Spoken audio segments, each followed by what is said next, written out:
John St. Pierre, it's a pleasure to see you again, and welcome to the Simplifying Entrepreneurship podcast. Absolutely. Thanks, Pete. Thanks for having me. Yeah, well, thanks for having me on your podcast a while back, and it was where we first met. And love your podcast and continue to listen to it as well. And excited to have you here to talk about strategic planning today and all sorts of great stuff. And I know you are sort of the leader, the CEO, right, of a group of all sorts of companies and helping all of those companies survive and thrive and grow and do all of that great stuff. So we're going to dig into some of the tools and methodologies around how you help them with better strategic planning, right? Yeah, I love that. And certainly, Pete, your message of simplifying entrepreneurship really hits me pretty hard because at some points in my career, I've overcomplicated entrepreneurship. And as soon as you start simplifying it and realizing there's some tools out there to help you really get clarity on what you're trying to accomplish, you Yeah. can do great things. So I look forward to talking about how we implemented certain strategies in our businesses that really work for us. Yeah, we were chatting just before we hopped online about sort of my what I call the heart of simplifying entrepreneurship, and all around the middle, that right in the very heart of that simplifying entrepreneurship model is called the empowered entrepreneur, Yeah. and wrapped around that is having clarity, having confidence, and having the right community, so that you're really giving the empowerment back to the entrepreneur to go and do what they need to do. And we were chatting about how we can align. Strategic planning into that. And why don't you start us off here with how you do that with your companies and what you're suggesting? Yeah, no, absolutely. I think businesses way too often, they either have a vision or a mission. Maybe sometimes they don't have one or the other. And Yep. really knowing, as Simon Sinek would say, what's your why and what you're trying to accomplish. But what we've done with our business too is creating an actual plan that can help you accomplish your mission, your vision strategically, and revisiting that on an annual basis. I found myself as an entrepreneur, and many entrepreneurs can probably relate to this, the chasing the shiny object syndrome. Oh yeah. Oh, there's revenue over here. Let's go Yeah. over here. Yeah. Oh, Squirrel we can brain. make that part. Let's just manufacture that part ourselves. We don't Yeah. need to use a vendor for that. And you start going way too wide, you lose focus. And we've found that this one page, 3 to 5 year strategic plan that we've implemented really helps us align our forever concepts, our values, our core values of the business to our why and why are we doing what we're doing, but then brings us all the way down to, okay, what do we want to accomplish in the next 3 years? Where are we trying to go? It takes a little bit of that one thing concept Yeah. too. Okay, Yeah. if this is where we want to be in 3 years, what's the one thing or a few things we need to do in this next year? Yeah. And what do we need to do every single quarter to hit our year plan, to hit our 3 year plan, to hit our 10 year plan, to hit our forever plan? Hmm. So that's the concept that we've used. And by using that, tool, it provides me as an entrepreneur extreme clarity on what I should be doing, not doing, and our team should be doing and not doing on a daily basis. Yeah, yeah, I love that. I mean, I've created a whole planner too called the One Page Planner. Yep. Go figure, right? Yep. And from that perspective, I use a lot of those things through the 4 Ps and 5 Ps that we've talked about on your show. And Hmm.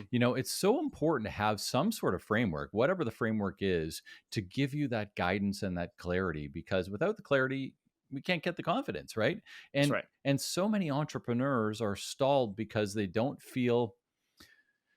feel like momentum has stopped, or they've hit this ceiling, because they don't know what the next step is. And until we kind of have to rewind a little bit and get more clarity around why we need to move the ball and what we need to do around the clarity piece, so that we can take that to the next vision of the 3 to 5 years. Kind of go through what Yeah. that looks like, John, for some of the companies that you've worked with. Yeah, for sure. And I think one particular example I have in mind is the first company who started doing this for at least 8 years ago. And we would sit down at the end of the quarter with our executive team, and we have this one-page strategic plan format that we took from the Rockefeller Habits, a book from Vern Harnish, Nice. and a Yeah. lot of great tools there Great from book. Scaling Up and the Growth Institute that we can talk about. But we would sit down as a close executive team and really walk through what are our core values. Yeah. We had posters on the wall the last few years. Are these really it? Is this really Hmm. who we are? And we would challenge ourselves and talk through that. But then we would quickly move to, well, if these are our core values, what are the actions we need to have? And what's our why? Yeah. Why are we here? Why are you here? Why are we here? Why are employees here? Why do our customers come here? And we walk through that exercise. It's usually a 2 day process, Pete. And we really get aligned ultimately from not only the forever core values piece, but we'll take it all the way down to what are we going to do next quarter? What are the Mhm. 5 things we're going to do in Q1? What's the Yep. 5 things we're going to do in Q2? What's our theme for the year? It's funny you mentioned surviving to thriving. one of our themes in 2020 with one of our business was survive to thrive. And that Yeah, was the theme of the year. exactly. This year, that business, the theme is roaring 20s. We want to bring back the roaring 20s and let's go. And so, there's a theme you create and you implement that. But once you get that done with your executive team, you then bring the whole company into it Yeah, and you introduce your plan or your revised plan to the entire enterprise and the group of managers and employees in the group. And they each should have it literally on their desk. They have the roadmap of where this business is going. And where that's helped me from a clarity perspective too, as an entrepreneur, is anytime I would lean a little bit towards a decision that wasn't on that plan, my team would help hold me accountable. They would say, "Well, wait a minute, John, you said this is the plan." yeah, And I'd be like, "Oh, yeah, you're right. That's the plan. You're right. Thank you. I'm going to say no to this opportunity and stay clear and clean." And what happened every year, which I thought was even more amazing than the initial process, is once you have that initial plan, Pete, on an annual basis, you don't have to recreate the plan. You look at last year's plan and you say, okay, how are we going to modify this? Has anything changed? Any decisions changed? Any direction changed? And so over 8 years in Q4, we would take last year's plan and we'd look at, and go, okay, this isn't right. We got to change it. It gets to be a lot of fun when you have 8 years worth of these plans yeah, and you print them all out on the table and think, 6 years ago, our BHAG was to do this. We're already yeah, here. This is yeah. fantastic. And then people start buying into this planning process. And now you're just tweaking. You're tweaking as you go along, but you know what your ultimate destination is. And that's provided incredible clarity and confidence for me as an entrepreneur. And probably not only for you, for everybody else in the organization, No doubt. right? Yeah, it gives them a way to make decisions. And it gives you as an entrepreneur the ability to allow your team to make decisions because everybody's bought into that plan. Yeah. And they know what the decision's about because they know their why, right? And, That's right. I love this concept around the idea that entrepreneurs shouldn't be dealing with decisions at the lower levels of the organization because that's what accountabilities are. And there's only so many decision making juices in each person's mind in a given day. And That's right. from the visionary standpoint or the entrepreneur standpoint, they need to be really focusing those decisions on the things that are going to propel the business ahead. And Yes. anything that already has a process behind it or already has accountabilities behind it, let them be done at that level and let it, free yourself up from that. And Yeah, it's and I'd say there's also the flip side of that too, which is I know you do some entrepreneurial coaching as I yeah, do. yeah, And once an entrepreneur has their 3 to 5 year plan yeah. and they commit to that 3 to 5 year plan, there's going to be that shiny opportunity that they're going to be like, "Oh, I also want to do this." Yep. And I've had many, many conversations with entrepreneurs to say, "Well, wait a minute. Is it in your 3 to 5 year strategic plan?" Well, no. Okay, well, what are you talking about? Like, if you want to revise your plan, wait till Q4, revise your plan, and then maybe we can look at it. But why are you putting these things into your business? You're overcomplicating your process versus keep it simple, Yeah, simplifying entrepreneurship. yeah. You have a plan. Don't deviate from your plan unless you go through the proper protocols to change it. Yeah, I know. For those of you who are watching, this is an interesting conversation. And for those of you who are watching on video, right behind me, I have this book, The Art of Saying No, Yeah, and I mean it's perfect. literally right there, and Mhm. it's our book of the month in the and Simplifying Entrepreneurship book club. But Yep, I mean, it's so powerful when if you don't know why you're saying no, well, that's why you don't say no for the most that's part, right. right? And once you have a plan like this, it allows you to say no because you have a reason behind it that is going to stretch you into the area that you want to go. And all of these sort of, like you said, shiny objects or squirrel brain sort of things where you're kind of like, whoa, what's happening here, just go by the wayside. You're like, no, that's an easy no, it doesn't align. Yeah. Yeah, absolutely. And that alignment piece is so important, Pete, right? You Yeah, talked about clarity and confidence and community. yeah. Well, the way to build community, way too many times, entrepreneurs and their executive team sit in a room, they make a decision where they want to go, and they don't communicate it. Oh my gosh, yeah. And then the team has no idea directionally what decisions they should be making or which direction it should be. But in this process, if everybody's bought in, the ownership, the executives, the managers, the employees, and they feel involved in the process, when we go through and revise the plan on an annual basis, we actually have the managers go to the team and say, "Hey, is there anything you think directionally we should be changing or anything Yeah. you think, I should bring into this meeting?" Mhm. So everybody feels like they own it. Yeah. And when you have a very healthy conflict management processes within your business too, it helps keep everybody accountable to, here's what we said we're going to do, and we go do it. And once you prove to your team, this is what we say we're going to do, we go out and do it. We can also look back and go, okay, now this planning process makes sense. There's Yeah. buy-in, and that community gets tighter. Yeah, and your team wants accountability, right? Like they actually want accountability, and I think that's one of the things that a lot of entrepreneurs they're hesitant to release accountability in a lot of cases, but in fact, you gain more loyalty by releasing accountabilities because people actually Massive. want to own their own decisions. They want to own their job. They want to feel as though they're contributing to that mission and all that kind of stuff. It's a really important piece that I think a lot of entrepreneurs don't see unless it's sort of brought to the attention. It's also that transparency and vulnerability Yeah, component. I know that I suffered a little bit earlier in my career with transparency and vulnerability. I had a plan, I knew what I was going to do, but no one else knew what it was. But that's okay because I would deviate any way I wanted. And once you're vulnerable to say, no, this is the plan, yeah, let's communicate and be transparent with everybody.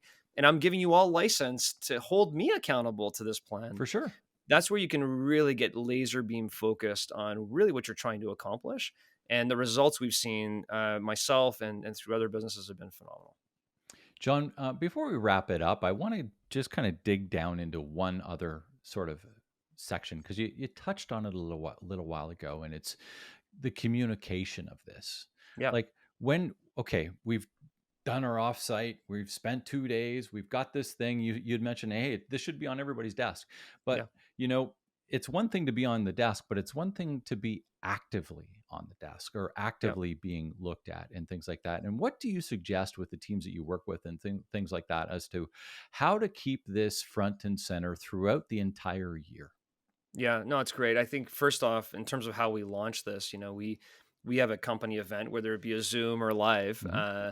depending, and sometimes a mix. Yeah. This plan is released, and here is what we're going to do every single quarter this year. Here is the theme. We have Mhm. an annual summit, if possible, where the theme is present. We had our Roaring Twenties theme this year, for example, in Atlantic City, and really, did a show about it and really implement. This is the theme. This is what we're going to accomplish. Yeah.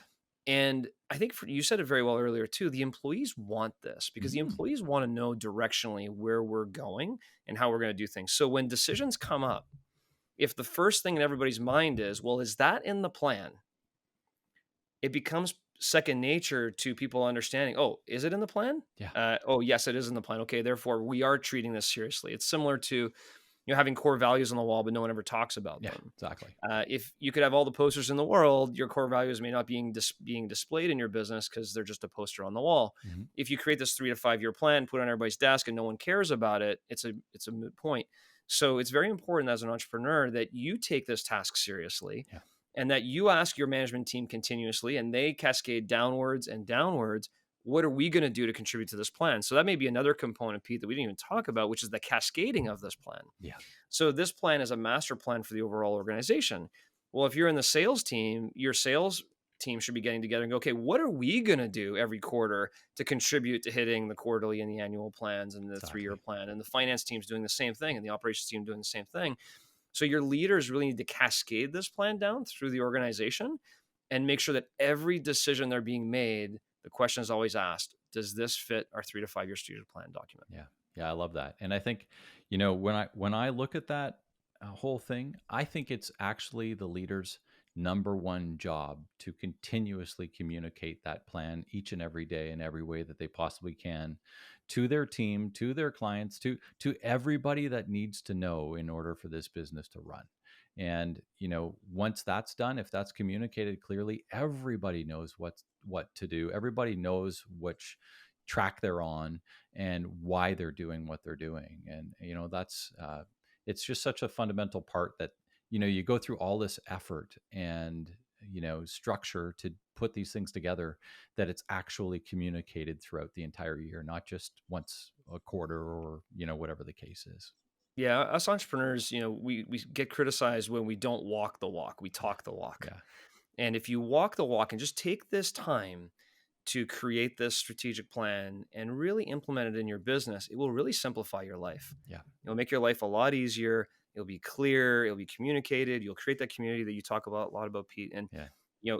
instead of overcomplicating your life, this would really simplify it. Right on. Thanks so much, John. Appreciate the time and the conversation here today. And it's for anybody that wants to get a hold of you and learn a little bit more about what you do and about your podcast. Why don't you just tell them about that? Yeah, absolutely. I'm a co-host with my good friend Rich Hoffman of the Entrepreneurs United podcast, where we talk really all topics entrepreneurism with different guests of many degrees, similar to yourself, and talk about entrepreneurism all day long. You can also go to entrepreneursunited.us and learn more about who we are and what we do. And certainly, if you haven't done so already and you haven't read, uh, Mastering the Rockefeller Habits or Scaling Up by Vern Harnish, or visit the Growth Institute's website, those are just tools that we've talked about here today that Yeah. really made an impact on my life as an entrepreneur. That's awesome. Well, thanks again. I appreciate your time and look forward to seeing you again in the near future, John. Great. Thanks, Pete. Make it a great day.